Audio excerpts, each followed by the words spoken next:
Mohammad Wahid, and today I am going to represent the first for 13th chapter of the Engineering Economics, a basis of engineering economics. In this presentation, I will explain the fundamental concept of engineering economics, the different methods used for engineering economics, decision making, and finally we will discuss a practical case study.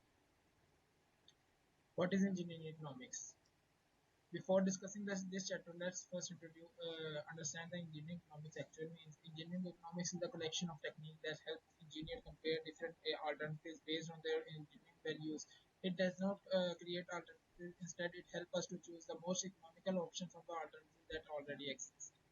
This subject is important because engineering engineers often have to decide between different machines, products, and projects and designs while considering cost and benefits. Engineering economics is used in many fields, including construction, mechanical, electrical, and other parts of the engineering. The most important concept in the engineering economics is the time value of the money, which means that $1 today worth more than the $1 in the future because today money can be invested to earn more. The main objective are to estimate cash flow, understand interest, and compare engineering alternatives using economical analysis. Uh, Fundamentals of engineering economics. This slide introduces the basic concepts that are used throughout the subject. Engineering economics means comparing engineering alternatives on economic basis. Then we have cash flow. Cash flow represents money moving in or out of a project. Money received is called inflow, while the money spent is called outflow. Then we have time value of the money. Time value of the money tell us about the money changes in value over time. Then we have interest or rate of return. Interest is the additional money earned or paid over the original amount. Another important concept is the MARR, minimum attractive rate of return. Then this is the minimum attribute return that an investment must earn before it considered acceptable. Economic equivalence means that time amount of money at different time can have same value after considering interest. The cash flow diagram. Cash flow diagram help us to visualize cost and revenues over the time. Downward arrows represent the cost, while the upward arrows represent the slavage value. Finally, the rule of 72 is a quick method to estimating how many years to take the money to double. We simply divide 72 by the interest rate. Then we have time value factor and interest rate. In this chapter, we have learned how to convert money from one point of the time to another. Engineering economics use several standard factors. For example, the future given present factor calculate future value. The future present given future factor calculate the future value to the today's value, and other factor convert annual payments into present value and or future value. We also learn about the uniform series and gradient cash flow. Uniform series means equal amount payment every year, while a gradient means payment increased by either a fixed amount of or a fixed percentage. Chapter 3 Jones have explained the difference between nominal and effective interest rate. The minimum rate is the state annual rate, but it involves compounding. The effective rate is the actual interest earned after compounding. For example, if a bank offers 12% interest compounding in monthly, the effective annual rate becomes 12.68%. Whenever periods or the compounding period are different, we must first compare. We must first convert the first interest rate before performing calculations. Then we have present worth and annual worth analysis.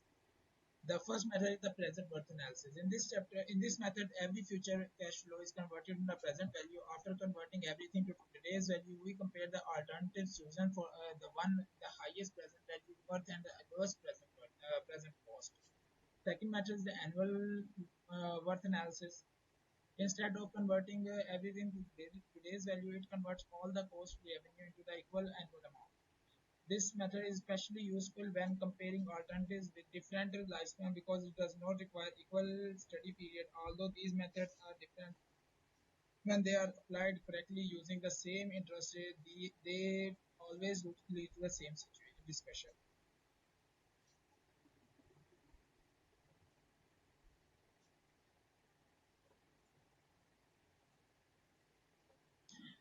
Break-even sensitivity, payback and replacement. Break-even analysis identifies the point where total revenue equals to the total cost. Below the break-even point, the business loses money, while above it earns profit. Sensitive analysis checks how change in assumption, how such as cost or revenue affect the final discussion. Payback period tell us how long investment. Throughout, although it is simply and easy to calculate, it ignores the time value of the money and cash flow after the payback period. Replacement analysis helps determine whether an old machine should continue to be used or replaced with a new one. Economic service life is a number of years that minimizes the annual cost of owing the replacement. Then we have effect of inflation and cost estimating cost. This chapter explains inflation and estimating project costs. Inflation reduces the purchasing power of money over time. Therefore, we must use consistent inflation. If we use today's money, we discount using the real interest rate. If we use future inflated money, we use a money interest rate. We should never mix these two methods. The chapter also introduced cost estimating method, the unit method estimating by with multiple unit and cost with quantities. Cost indexes update historical cost to the current value. The cost capacity method estimated the cost for project of a different size. Learning curve shows that the worker become more effective with the experience, reducing the production and the cost. Then we have this depreciation and taxes. Depreciation is the reduction in the value of an over assets over time. These three common methods. There are three common methods that are straight line depression, depreciation, declining balance depreciation, and MACRS. Straight line depreciation, where the same amount is deducted every year, while where larger depreciation occur is the in the early year is the declining balance depreciation. MACRS, which follows the government tax regulation, depreciation itself is not a cash expense. Instead, it reduces a taxable income, which lowers taxes and increases after taxes cash flow. After tax cash flow analysis applies the same engineering economics method but uses after tax cash flow instead of before tax cash flow. Engineering economics decision process. Firstly, we identify the problem. Second, we develop the possible alternatives. Thirdly, we estimate all future cash flow. Fourth, we analyze these cash flow using methods such as present worth analysis or rate of return. Fifthly, we choose the best alternative. Finally, we implement the discussion and monitor the result. This process is continued because new information may require us to update our discussion. Then we have comparison of major economic techniques. This table compares the major economic engineering economic technique. Present worth converts everything to the face value. Annual worth convert everything to the yearly amount. Month rate of return measure. Rate of return measures profitability in as a percentage. Benefit score analysis is commonly used for public project. Break-even analysis identifies the point where cost equals to the revenue. Payback period measures such how quickly an investment is recovered. Each method has a different application, but together they help engineer make better financial decisions. And view the table for more information. Engineering economics in practice. Engineering economics is widely used in real engineering projects in construction. It helps compare different construction methods in the manufacturing as in calculating machine and automation. Civil engineers use benefits cost analysis for road and bridges. Electrical engineer compare power system and equipment. Mechanical engineer evaluate maintenance and replacement. Engineering, energy engineering compares renewable and conventional energy while also while considering inflation and taxes. Then we have key takeaway points. This slide summarizes the most important concept. Money has a time value. Standard interest factor convert money across a different time period. Nominal and effective interest rate are different. Present worth and annual worth produce the same decision and correctly applied. Incremental analysis are increased for rate of return comparison. Break-even and sensitive analysis help evaluate uncertainty. Replacement analysis determines the most economical service life. Inflation must always be handled consistently. Depreciation reduces taxes, but it cannot. It is not a cash flow. Finally, after tax analysis provide a more realistic economic analysis evaluation.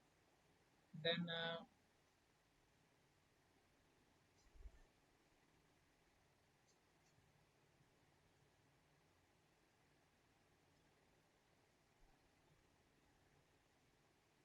why engineers use economic analysis? This is the conclusion mainly. In conclusion, engineering economics help engineers make rational and objective of financial decision. It ensures that limited resources are used efficiently. It also provided documented and defendable discussion method. Today's engineering economics used the most essential skill for engineering because technical decision must be economically justified. Then the source of the all the slides is the then case study introduction. Sir, now I will explain a practical case study. A company wants to select a best power source for the machine. The three options are electric power machine, gas power machine, solar power machine.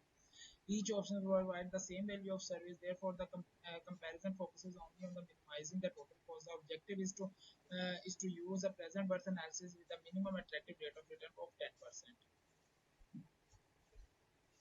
Then we have the given data by the case studies. The book. In this slide, the electric machine has lowest purchase cost but higher operating cost. The gas machine has moderate purchase and operating cost. The solar machine has highest purchase cost but lowest operating cost. All machines have same useful life of 5 years. Since revenue are identical, only cost are compared. Here we calculate the present worth for each alternative. We use formula present worth equals to the first cost plus the present value of the annual operating cost minus the discounted level value. After performing the calculation, the first powered machine has a present worth cost of the of approximately minus 5,788 dollars. The gas powered machine has the present worth of minus 5,936, and the solar powered machine has a present worth of negative $6,127. Since these are costs, the lowest negative value represent the lowest overall cost. Based on the calculation, the electric power machine is selected. Although the solar has lowest operating cost, it is very high initial cost. Those cannot be recovered within the 5 year. Mainly, therefore, the electric machine provides the lowest present worth of the total cost and become the best economic choice. Lesson learned. The final slide summarizes the lesson we learned from the previous case study. The cheapest machine to buy is not always the cheapest overall. So, similarly, the machine with the lowest operating cost is not always the best investment. Engineering economics requires us to consider all the costs throughout the project's life. Present worth analysis provide a fair comparison by converting every cash flow to today's value. This method is widely used in real engineering projects because it helps engineers make informed and economically sound decision. Thank you for your attention. I shall be happy to answer any question that you ask.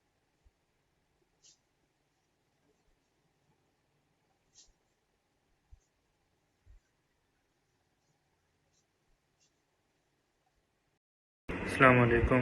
My name is Bilal Arif and my registration number is 23ME167 and I am from section C. So topic of our presentation is engineering economics and a case study comprehensive analysis of a 5 megawatt solar power plant. So the roadmap of our presentation is first foundations, second worth and rate of return, risk and taxes, and case study. In chapter 1 to 3, we discuss interest, time value, and cash flow principles. And from chapter 4 to 7, we discuss present worth, annual worth. And from chapter 8 to 13, we discuss break-even, sensitivity, and depreciation and after-tax analysis. And the case study, which I have to tell you before, comprehensive 5 megawatt plant financial assessment and decision.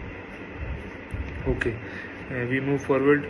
In chapter 1, we discuss foundations of engineering economy, and which we have divided it into two parts. Number 1 is core decision and alternatives, in which engineering economics formalizes the systematic assessment of alternative technical solutions to solve defined problems. It answers, does the project yield sufficient returns to justify capital expenditures? Number 2, the time value of money. Purchasing power changes over time. Capital has a cost which sets the minimum attractive rate of return. The minimum attractive rate of return is the absolute baseline hurdle rate reflecting capital costs and risks. Okay, in chapter 2 to 3, we discuss interest and time relationships. Simple versus compound interest. Simple interest accumulates only on the principal, where compound interest compounds previous returns.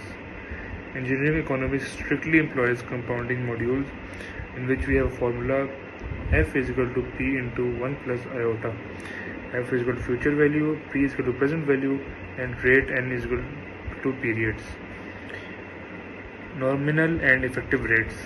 Nominal interest rates state the rate without accounting for compounding frequency, while effective rates reflect the actual yields based on precise compounding intervals, in which we have formula I is equal to 1 plus 1 over m whole power n minus 1. Okay, from chapter 4 to 5, we discuss worth analysis methodologies. First, present worth analysis. Discounting all cash inflows and outflows to time period 0 using the MAR, projects with present worth is equal to 0 are economically variable, indicating they exceed. So the formula of present worth is sigma n t is equal to 0 is equal to over CF1 over 1 plus minimal annual rate of return. And there is annual worth analysis, translating all project cash flows into an equivalent uniform annual series EUA over the asset life cycle, crucial for comparing alternative designs with unequal lifespans. Annual worth is equal to present worth multiplied by 1 plus iota whole power n over 1 plus iota whole power n minus 1. Okay, in chapter 6 to 7, we discuss rate of return and benefit cost ratio. Internal rate of return. What is internal rate of return? The interest rate at which the net present worth of a project's cash flows equals 0. Decision criterion. Accept the project if internal rate of return is greater than minimal annual rate of return, meaning the project generates returns above the hurdle rate. Okay, what is benefit cost ratio? Commonly used in public and municipal energy infrastructure projects to evaluate energy public utility benefits relative to capital costs. Decision. What is decision? Accept the project if benefit cost ratio is greater than 1.0, representing that benefits outweighs expenses. That means we will cover our expenses, then we will take this project. Okay, chapter 8 to 10, we will discuss risk, sensitivity and inflation. Okay, break-even and sensitivity analyzes how shifts in key parameters such as energy output variations, price drop, or O&M cost escalation affect project viability. Then payback period analysis measures how long the project takes to recover the initial capital investment. Standard evaluations use the discounted payback method to preserve time value of money validity. Inflation effects. Inflation erodes purchasing power in financial evaluations using inflation adjusted real cash flows. is vital to avoid overstating returns. Okay, in chapter 11 to 13, first cost, we will discuss cost, depreciation and taxes. Capital cost estimation. Establishing initial capital cost using reliable engineering indexes for solar plants. This incorporates solar module pricing, investor systems, structural racking, civil engineering work and grid interconnection costs. Second, depreciation and after-tax analysis. What is depreciation? Depreciation is a non-cash expense that reduces taxable income. Accelerating depreciation yields tax advantages, which boosts early-stage cash flows. Straight line, uniform annual write-off. MACRS, accelerated US federal tax standard. After-tax net cash flow, ultimate basis of choice. Okay, now we have a solar case study.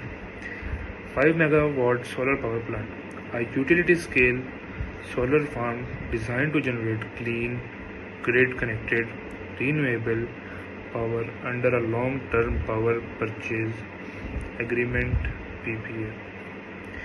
Okay, what will be the initial cost of project? We will take initial capital cost will be 50 million,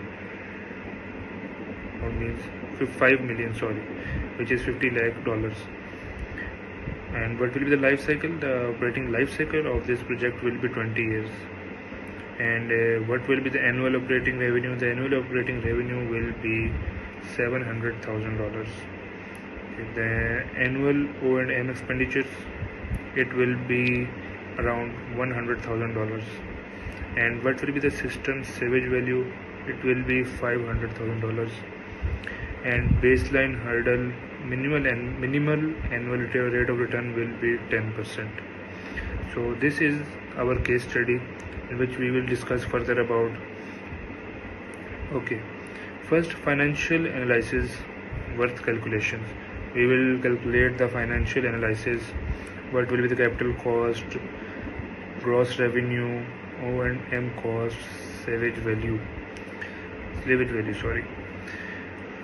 So we will divide it into 4 parts. First, parameter value, financial represent present worth factor and present worth. And financial present worth factor will take 10% and 20 years. Okay, capital cost, our value is minus 5 will be $100,000, and financial present worth factor will be in 10% and 20 years, which is 1.0000, and P by F is equal to 10% and 0, and the present worth is $100,000.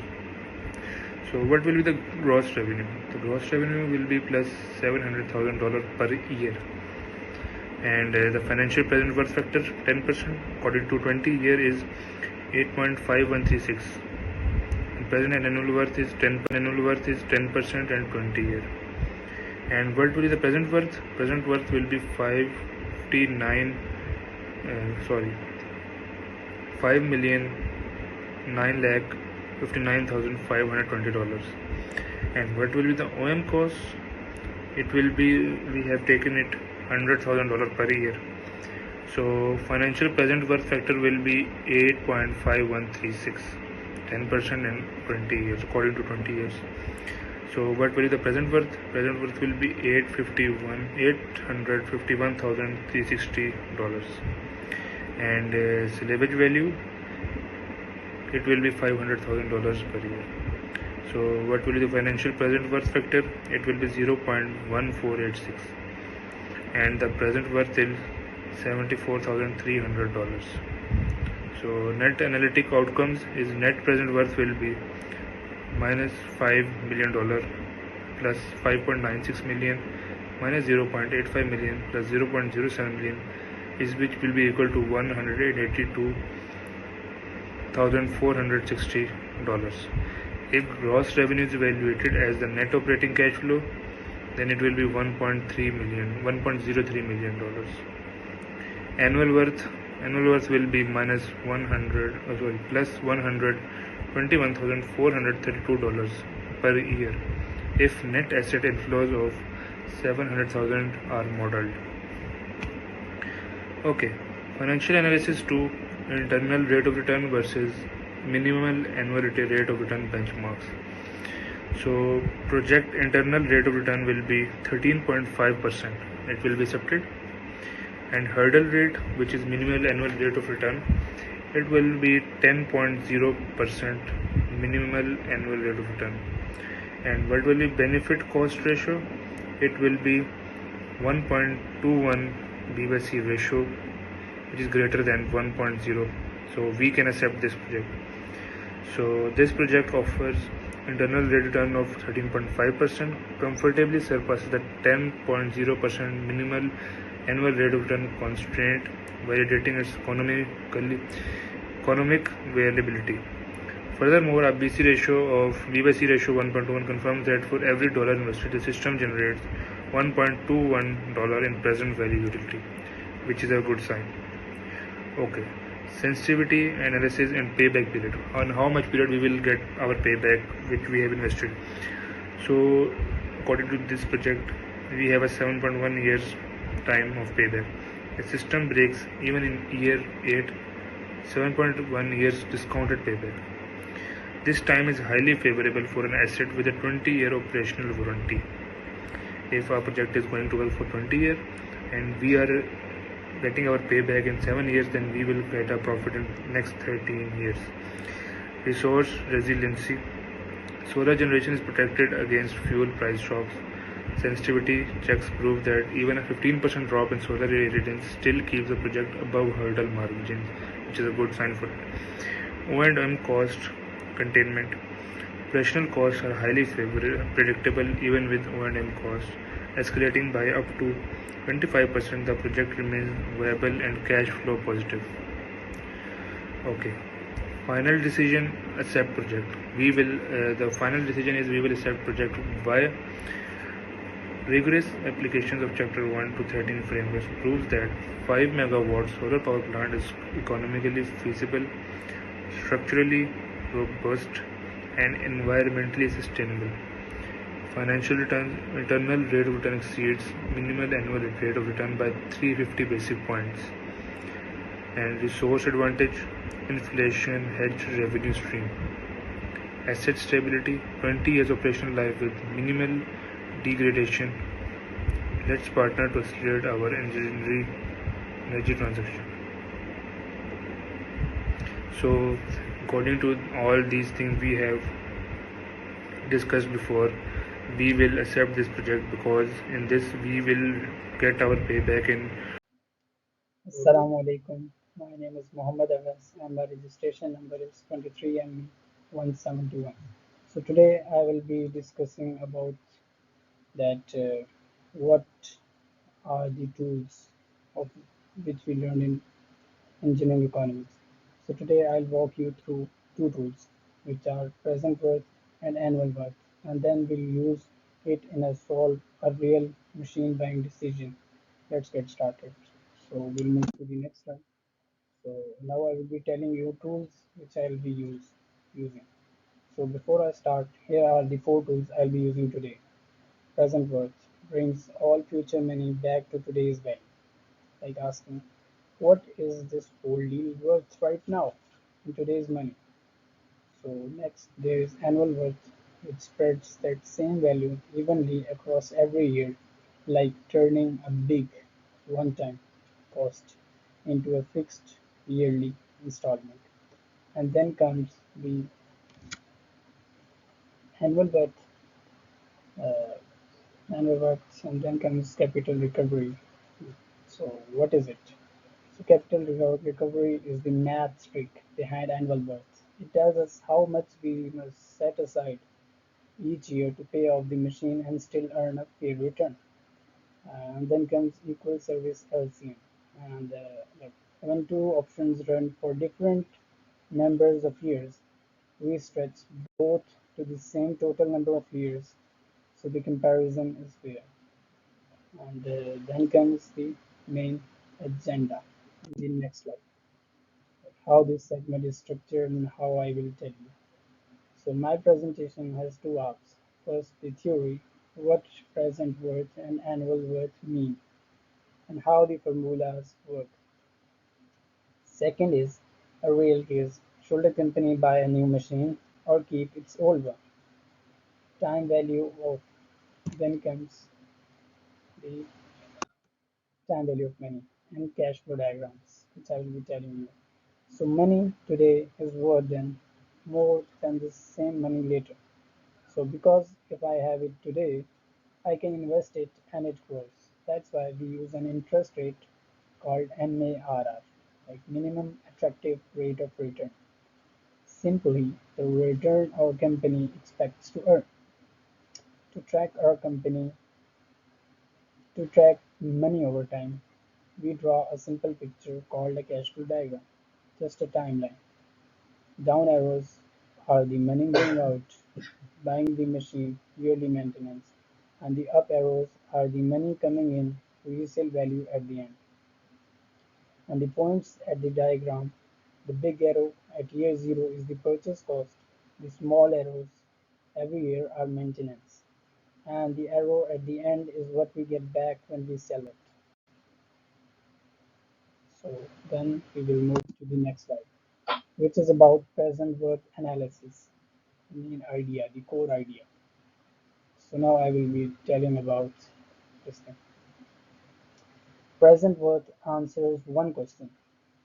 If I had to pay for everything, the machine, its running cost, minus what I get back at the end, all in one payment today, how much will that be? So there is a formula written at this slide which I will be telling you what is it is.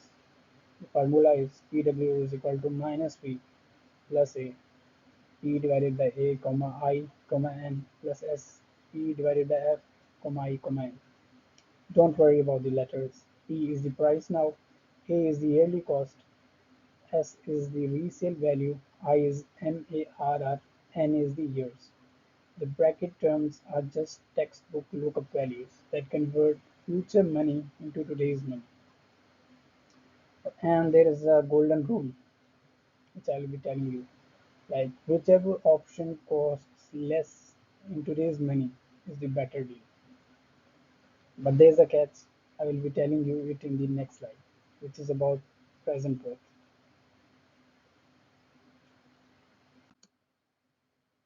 Okay. So now I'll be telling that present worth only works fairly if both options run in the same number of years. Like if one machine lasts 8 years and another lasts 5 years, we can't compare them directly. Unfair, like comparing a 5-year owned land to an 8-year one.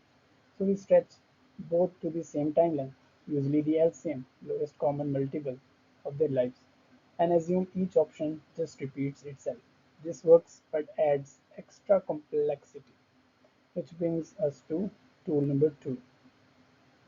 Then we'll move towards the next slide, which is annual worth analysis. You can see in this slide as well, there is formula and why annual worth matters, what is your core idea. Everything is written in this slide. But I will tell you the main concept. Annual worth spreads the total cost evenly across every year of the machine's life, like turning a big purchase into a fixed yearly installment, similar to a loan EMI, which we also learned. So the formula is AW is equal to minus P, A divided by P, comma I, comma N, plus S, A divided by F, comma I, comma N, minus AOC. There are two parts. Okay. So first is capital recovery. What is capital recovery? The yearly amount to recover the purchase price minus a small yearly credit for resale value plus the yearly running cost. And the best part is AW only needs one cycle of the machine's real life. No stretching, no repeating assumption. It is a big advantage. And now we'll move towards the next slide, which is annual worth decision rule. So what is the main rule? Whichever option has the smaller yearly cost or bigger yearly profit, it wins. Like you remember the golden rule which I told before as well. Listen to this golden rule as well. So the golden rule to remember is that same number of years, either PW or AW, present worth or annual worth, works fine. Different number of years, annual worth is the smarter, faster tool because it skips the LCM headache. So this is the golden rule. Remember this. And then comes a quick summary what we have done above. Okay, let's check. Here is the differences, the result units and all the things of the differences between present worth and annual worth. But I am just telling you the concept. Okay, so PW gives one lump sum value but needs the LCM trick for unequal lives. AW gives a yearly value and handles unequal lives directly. Both are correct. No doubt. They just answer in different units, like a total price versus a monthly payment. Now let's use both on a real decision. And now we'll move towards the part 2 of our presentation, which is the case study application. Okay, so which is the main part. Okay, hope so you will enjoy it. So then comes part 2, the case study. First comes the transition. Okay, the real world case. It's a real world case, and like Metalworks has to decide between two machines. Uh, let's solve it step by step. I will tell you in next step. Okay, now we will talk about that what is the problem statement and what is the given data which you have to solve. So now option A, a new CNC machine costs $150,000 upfront and $18,000 year to run, worth $20,000 after 8 years, lasts 8 years. And then comes option B, upgrade old lathes, costs only 60,000 upfront but 35,000 year to run, worth just $5,000 after 5 years, lasts 5 years. So our MARR is 12% per year. Notice the different lifespans, 8 versus 5 years. Exactly the unequal life situation we just discussed. Now comes the next slide, which is about cash flow diagrams, both alternatives. Okay, so first I will be telling you about the left one, okay, which is option A, you can say. A big cost at year 0, small yearly maintenance arrows, resale arrow at year 8, you can see it. And the right one is the option B, smaller upfront cost, bigger yearly maintenance arrows, and smaller resale arrow at year 5. So since timelines don't match, we can't compare. Doesn't work directly without stretching both to a common length. LCM of 8 and 5 is 40 years. You guys know about it. And then we'll move towards the slide number 13, which I will be telling you. So let us move forward. We'll move step by step in the slide and I will be telling you all. So step 1. Step 1 is to find the PW of one normal life cycle, option A we are talking about. So minus $231, comma $340. Then option D is minus 187, comma $930. And then we'll move towards the step 2. Convert each to its yearly equivalent, option A, which is minus 46, comma 570 per year, talking about dollars. Okay, and then comes option B, which is minus $50, 858 per year, 50,858 per year dollars. And then comes step 3. Multiply. We have to multiply each by the 40-year factor, which is 8.244, to stretch both to 40 years. And then option A is minus 383,930 dollars, and option B is the minus 419,270 dollars. Since uh, since minus $383, 383,930 dollars is a smaller cost than minus 419,270 dollars. Option A wins under present worth. Yes. So now we are moving towards the next slide. 14th one. This time no stretching to 40 years needed. Option A minus $150,000 spread over 8 years is equal to minus 30,196 per year dollars, plus a small credit of plus $1,626 per year for resale, minus $18,000 year running cost is equal to minus 46,570 per year dollars, matches present worth. There comes option B, minus $60,000 spread over 5 years, okay, is equal to minus 16,645 dollars per year plus $787 per year credit minus $35,000 year running cost is equal to minus $50,858 per year, also matches. So since minus 46,000 minus 46 comma $570 is smaller than minus 50,858 dollars, option A wins again. Option A wins again. Same answer, far less work. So now we will discuss the results side by side. Present worth 40 year, option A wins. Present worth direct, option A wins. Both methods agree. That means the math is right and the conclusion is solid.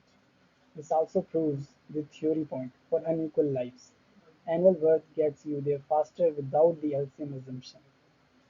And then comes recommendation. My recommendation, Horizon Metal Works should buy the new CNC machine.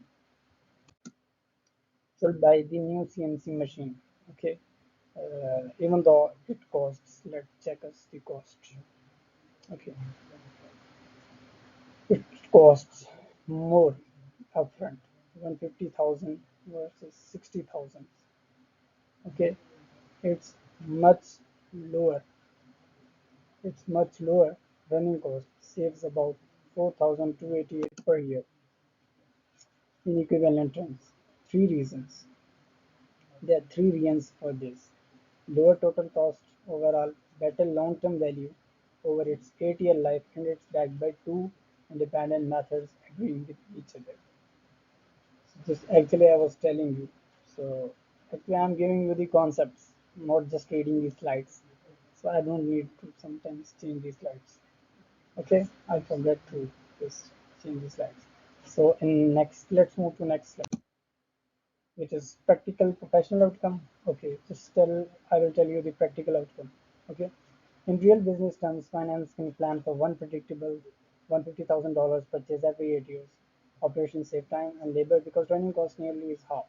If the company's cost of capital moves for 12% with this analysis, one CNC in 8 years, with reader replacement study. Slide is not so much good. So we move towards the next. Key takeaways: present worth, what it's worth today, needs an extra assumption for unequal lives.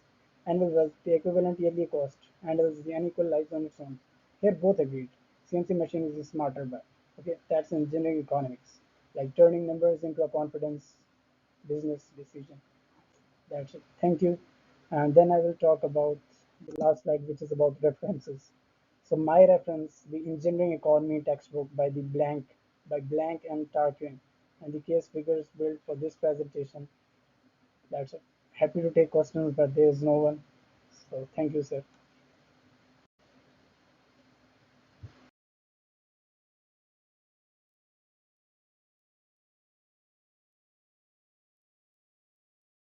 So next slide.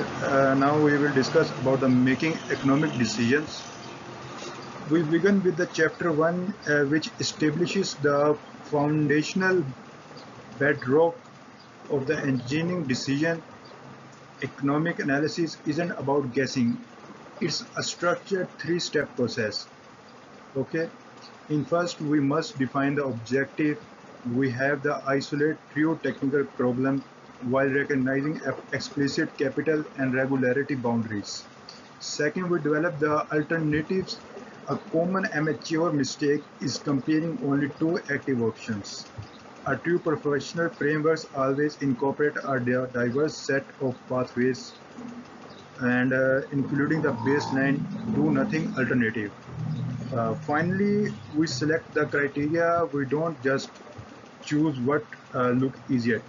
We evaluate the options against the rigid financial matrices to pick the path maximizes net economic value.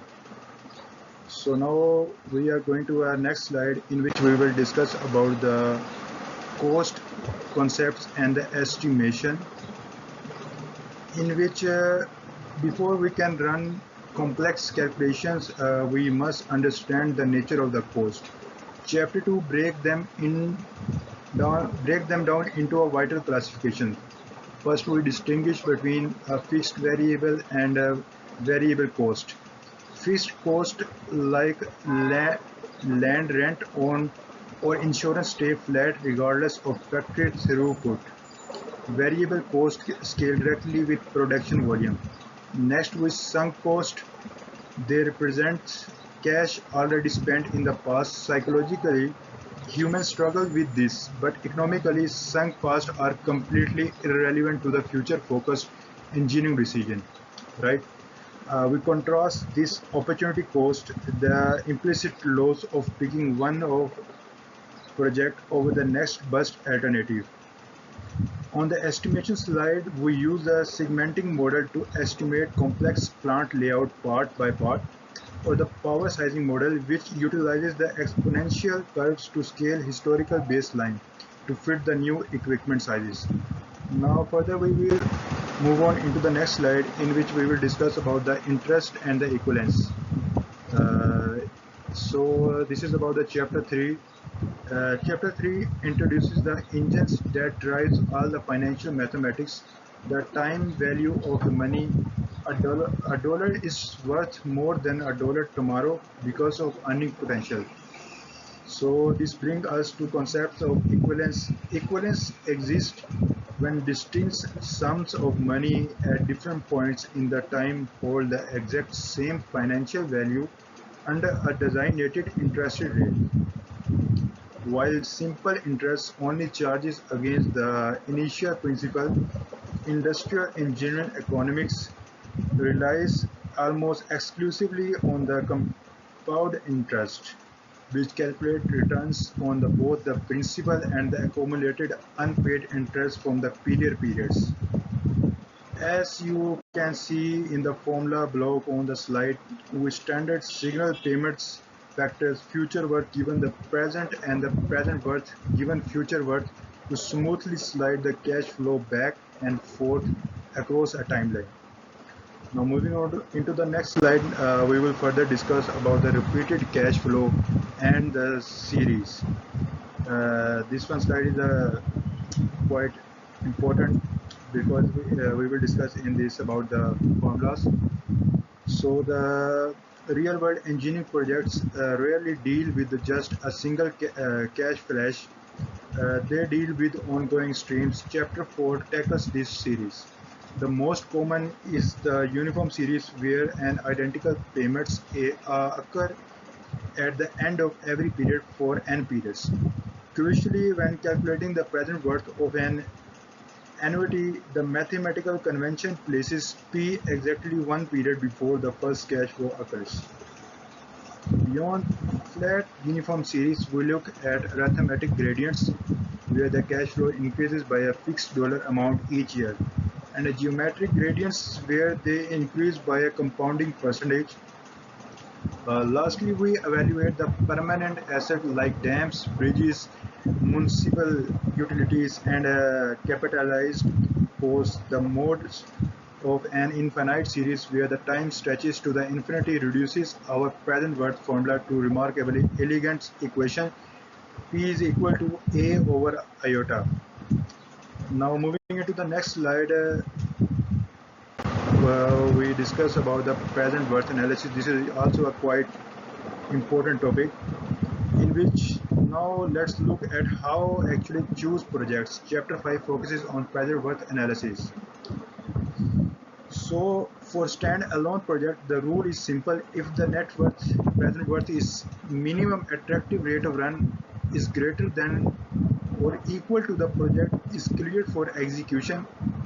If we choose between mutually exclusive alternatives, we choose the single option with the highest algebraic net present worth. However, there is a massive pitfall here. Unequal useful lives. You can directly compare the present worth of 3-year pump to a 6-year pump. It is mathematically invalid. To fix this, must use the least common multiple LCM method to align their timelines through the artificial assets or establish strict study period that punctuates the evaluation window and accounts for terminal salvage values. Now moving on into the next slide, we will discuss about the annual worth analysis.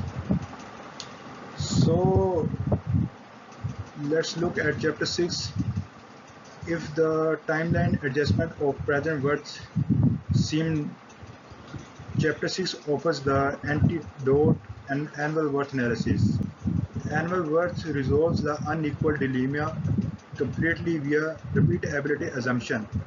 The computed annual worth of asset over a single cycle is identical to an annual worth over the infinite cycle. No timeline extensions are required. A vital component here is a capital recovery CR. Capital recovery represents the equivalent annual cost of owning an engineering asset. As shown in a formula, it takes your upfront capital cost, separates it across the lifespan, and offsets it against the annualized value of your eventual salvage receipt. For decision, we either maximize positive annual worth for revenue projects or minimize annual cost for the utility services. So in the next slide, we will discuss about the rate of return. This is also a quite important concept, a rate of return. So chapter 7 shift focus the metrics most loved by corporate executives, the rate of return. Mathematically, the internal rate of return iota is the exact discount rate where the net present worth of all inflows and outflows drops to the zero. If your computed iota is greater than or equal to your company mark, the project is financially viable. This is quite listenable voice. Okay. However, we must navigate the multiple iota dilemma. If a project cash flow flips between positive and negative multiple times, perhaps due to heavy mid-cycle retooling cost, the Descartes rules of sign dictates the value that we may get the multiple conflicting rate of return. In these non-simple cash flow scenarios, the standard IRR breaks down, requiring us to deploy the external rate of return techniques. Now moving on into the next slide, we will further discuss about choosing the best alternatives. Chapter 8 addresses one of the most dangerous traps in engineering economics, the stand-alone IRR trap. If the project A has an IRR 25% on a small investment and the project B has an IR of 18% on massive investment, you cannot blindly choose a project. Doing so ignores the absolute wealth generated by allocating more capital. Instead, we must perform the incremental capital analysis. We isolate the delta cash flow by subtracting the cheaper project from the most expensive one. We then calculate the rate of return on just extra chunk of capital. If the incremental return or our delta ROR exceeds the mark, it proves the extra upfront expenditure is fully justified and we accept the most expensive alternatives. Now moving into the next slide, we will further discuss about the other evaluation matrices. So in chapter 9 we look at alternative matrices frequently used across the specialized industries. In the public sector, the benefit cost ratio B over C. Government don't build the highways to make direct corporate profit, they build them for public utility. The B over C ratio divides the quantified benefits to the public by capital costs incurred by the government agency. If the ratio is 1 or higher, the public spend is justified. On the private side, okay, on the private side, we often see payback periods. Simple payback count how many years it takes to claw back the raw initial investment, completely ignoring the time value of money. Discounted payback factors in the mall. While payback periods are great for assessing liquidity and short-term risk, their critical flaw is that they completely ignore any massive cash flow or terminal values that happen after the payback points. Now moving into the next slide, we will discuss about the chapter 10, in which we will discuss about the uncertainty and probability. Deterministic numbers are great on the paper, but the real world is inherently chaotic. Chapter 10 introduces tools to manage uncertainty. We use sensitivity analysis to vary parameters one at a time, such as fluctuating the fuel prices or changing project life expectancies to see exactly how fragile our project viability is. When we visualize this via spider or a tornado charts, the steepest lines instantly expose our highest risk vulnerabilities. Furthermore, when we can assign the realistic probabilities to various future statics, optimistic, most likely the pessimistic, we can calculate the expected value. This provides us with a mathematically weighted average target, giving a leadership a clear risk-adjusted horizon for decision making. Now moving on into the next slide, we will discuss about the chapter 12, 11, asset depreciation models. An asset age, they lose value. Chapter 11 cover the depreciation, which is non-cash accounting allocation that carries the massive implication for real-world cash flow. As detailed in the matrices on your screen, we look at three primary models: straight line, declining balance, and the marks.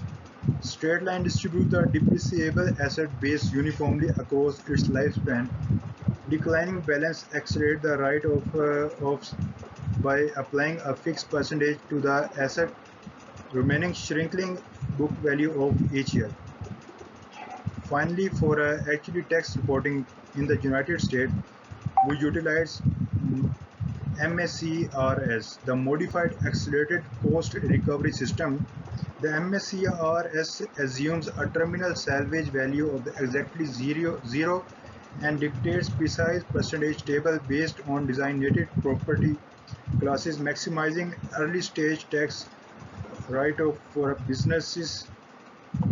And now moving on into the next slide, we will further discuss about the income tax for corporation. Why does depreciation matter so much? Because of chapter 12, corporate income tax are real legal cash flow outflow that directly erode project return. Therefore, the sophisticated analysis we must always calculate it on after tax cash flow and ATCF basis. This is where the depreciation shows its power as tax shield, where depreciation is not an actual check you write. It is subtracted out when computing your taxable income by reducing the taxable income, it shields your operating cash flow from the government. As shown in the formula on the right of after tax cash flow is ultimately derived by the adjusting your cash flow before taxes against the tax rate and then adding back that non-cash depreciation shield. Now moving on into the next slide, we will further discuss about the replacement analysis.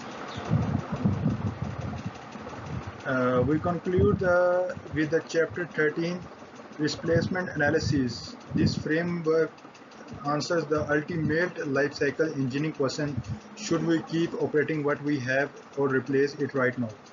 We frame this battle between Defender, our current asset, and the Challenger, the new technology. When looking at the Defender, we must ruthlessly ignore what we originally paid for it. We look only at its current market trade-in value. The ultimate goal here is to determine the economic service life. As an asset ages, its capital recovery cost drops, but its operating and maintenance cost skyrockets due to wear and tear, the point where the sum of these two competing forces hits its absolute minimum value is the economic service life. If the Defender has passed its ECL, it is time to deploy the Challenger. That concludes our comprehensive review of Chapter 1 through Chapter 13. Thank you for your time, and I am happy to open the floor to any question. And moving into the next slide, there is a image sources. Uh, you can look here also, and thank you very much. On omnichannel channel integration and strategy. Over the first 15 minutes, I will explore the legacy brick and mortar retailer are giving navigating the shift toward undefined digital first commerce, and we will ground these concepts in real world analysis of target corruption. Uh, okay, let's go. First of all, what are the objectives we have to discuss? What are the objectives? Today, we have structured this presentation around three primary objectives. First, there is understand the shift. We need to analyze macroeconomic transition from traditional brick and mortar domains to a blended omni-channel uh, paradigm. Second, we will evaluate the case by critically examining targets, specific operational turnaround to see organizational transformation in action. Finally, then the last one, we will identify the solution. Our goal is to extract actionable strategic recommendation from the literature uh, and our case study that can be applied broadly across the modern retail industry. Thirdly, we have the slide. Second, all these objectives or the three objectives that today we are presenting. Now, there comes the first one, the evolution of retail. Let's begin with our background and problem context by looking at the evolution of retail. For decades, competitive advantage in retail was defined by real estate who had the biggest stores in the best suburban malls. However, post 2010, we witnessed a rapid and sustainable decline in transition in store to traffic. This was accelerated by the exponential rise of digital native e-commerce platforms like Amazon, which permanently alterated consumer behavior. Today, consumers accept rapid, often free delivery, and they demand integrated digital and physical shopping experience. So this has created a massive operational problem. Like legacy retailer are struggling with internal and as you can see on the visual here, surviving in the modern landscape requires a comprehensive management statement. Okay, so comprehensive management systems that surviving in this modern landscape requires a comprehensive requires a comprehensive management system featuring real-time inventory visibility, a point of safe integrating and seamless e-commerce.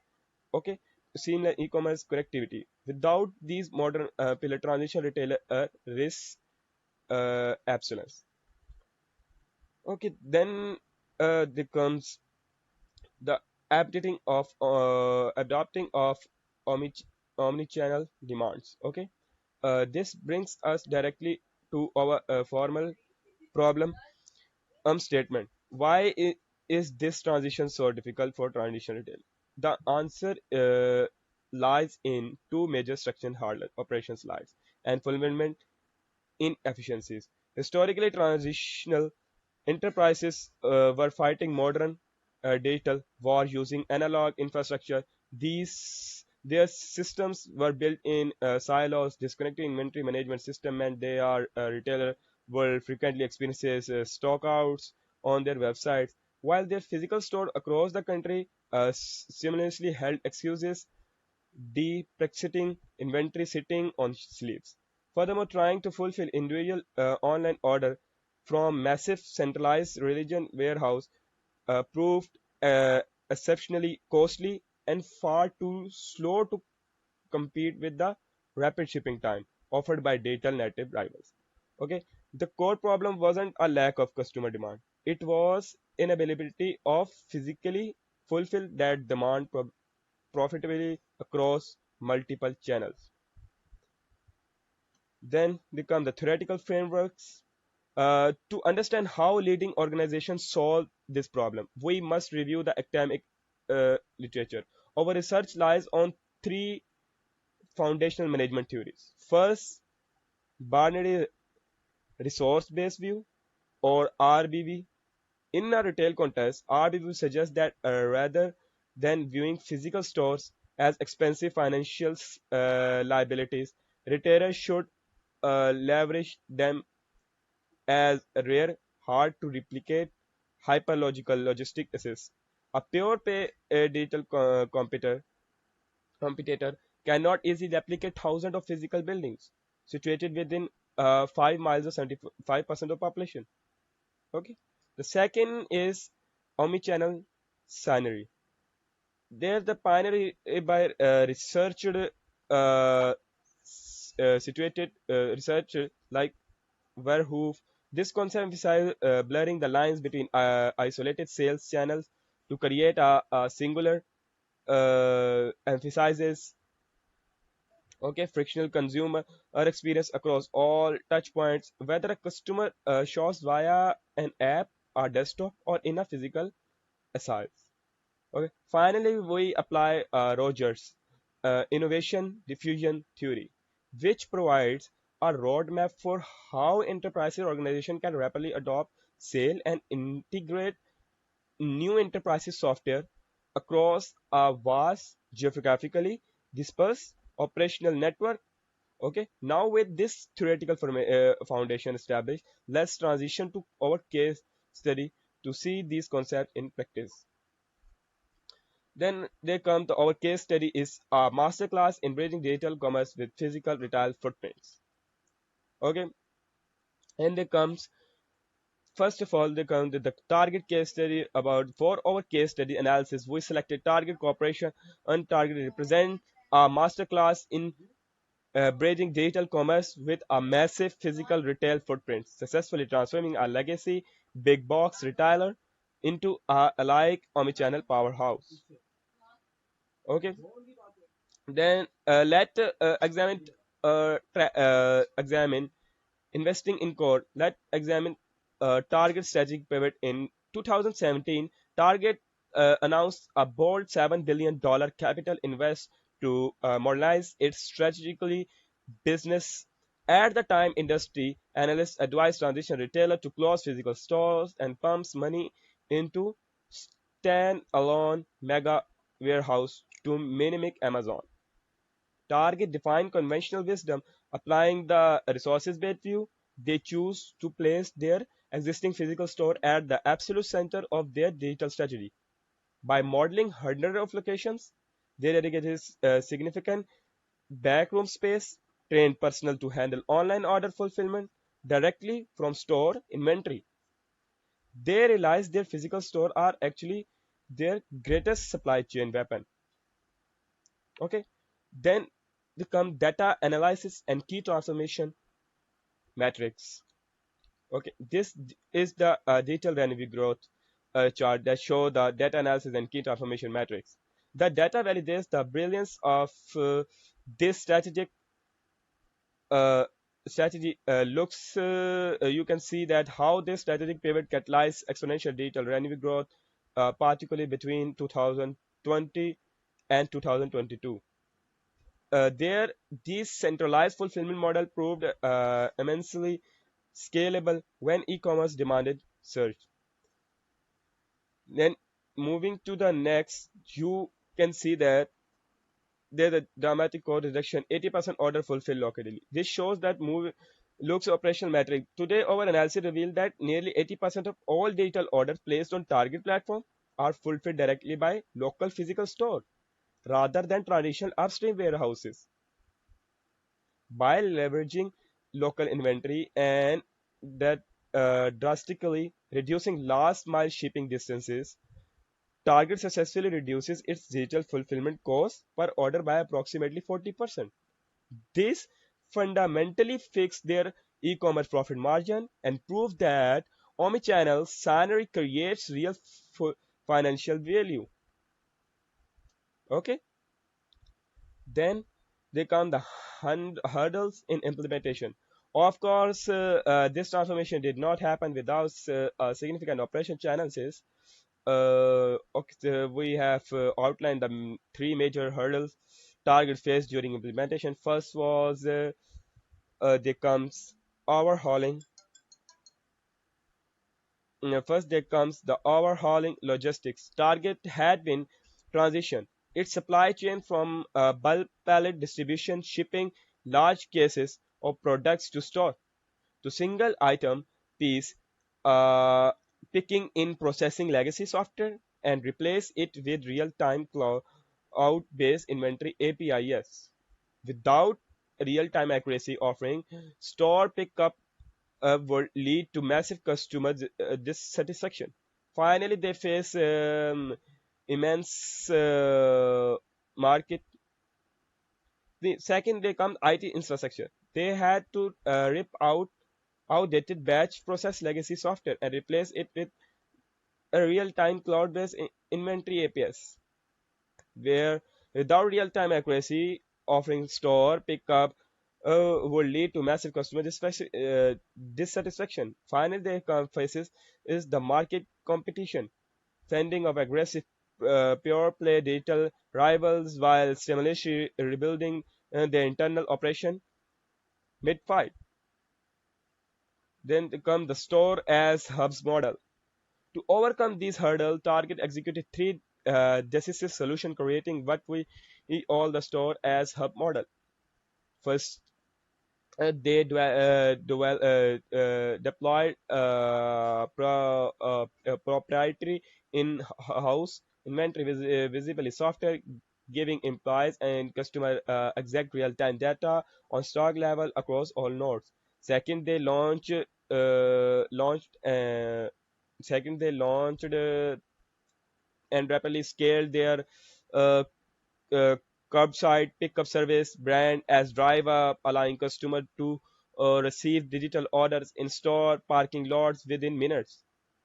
Third, to conquer the last mile delivery hurdle, Target acquired the logistic platform Shipped, enabling robust same-day delivery fulfilled directly from local stores leads.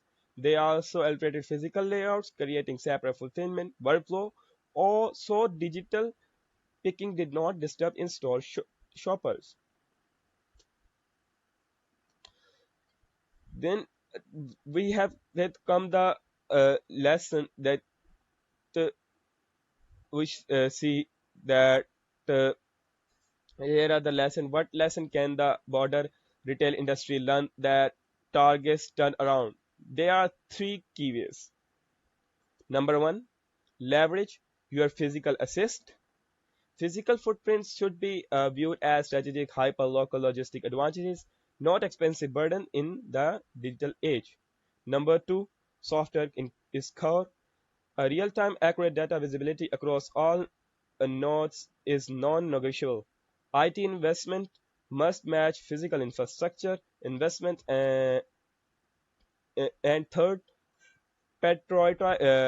prioritize consumer choice, providing seamless multiple fulfillment options like drive up, in-store pickup, and same-day delivery, builds significant brand loyalty and reduces friction in purchasing. Then they come the conclusion. In conclusion, our research demonstrates that true omnichannel success requires tearing down the invisible wall between the digital cart and the physical aside by shifting away from the siloed channel and unifying operation around the consumer. Traditional retailer can not only survive digital disruption but actually outperform digital native competitors by combining the speed of e-commerce with the immediate gratification and trust of physical retail. Now there comes the strategic recommendations. That the future recommendations also you can see say that them some references with. Okay. Finally, we offer a actionable matrix of strategic recommendation for retail executive. We recommending prioritizing unified IT implementation and website infrastructure as high priority initiative, carrying 6 to 18 months timeline to immediately reduce stocks outs and increase digital conversion. Medium and long-term initiatives should focus on last mile delivery, partnership, and physical store layouts redesign to optimize employee efficiency picking efficiencies. Okay. Then there are some references about the industrial report and the academic sources that we have uses. Then they contain our formal that contain our formal academic and industrial references for maintaining strict accordance with APA 17 edition guidelines drawing from the journals such as Journal of Retailing, Journal of Management, and Industry Analysis from the Harvard Business Review and MC Kisne. Thank you very much for your time attention today. I will now be glad to open the floor to any question.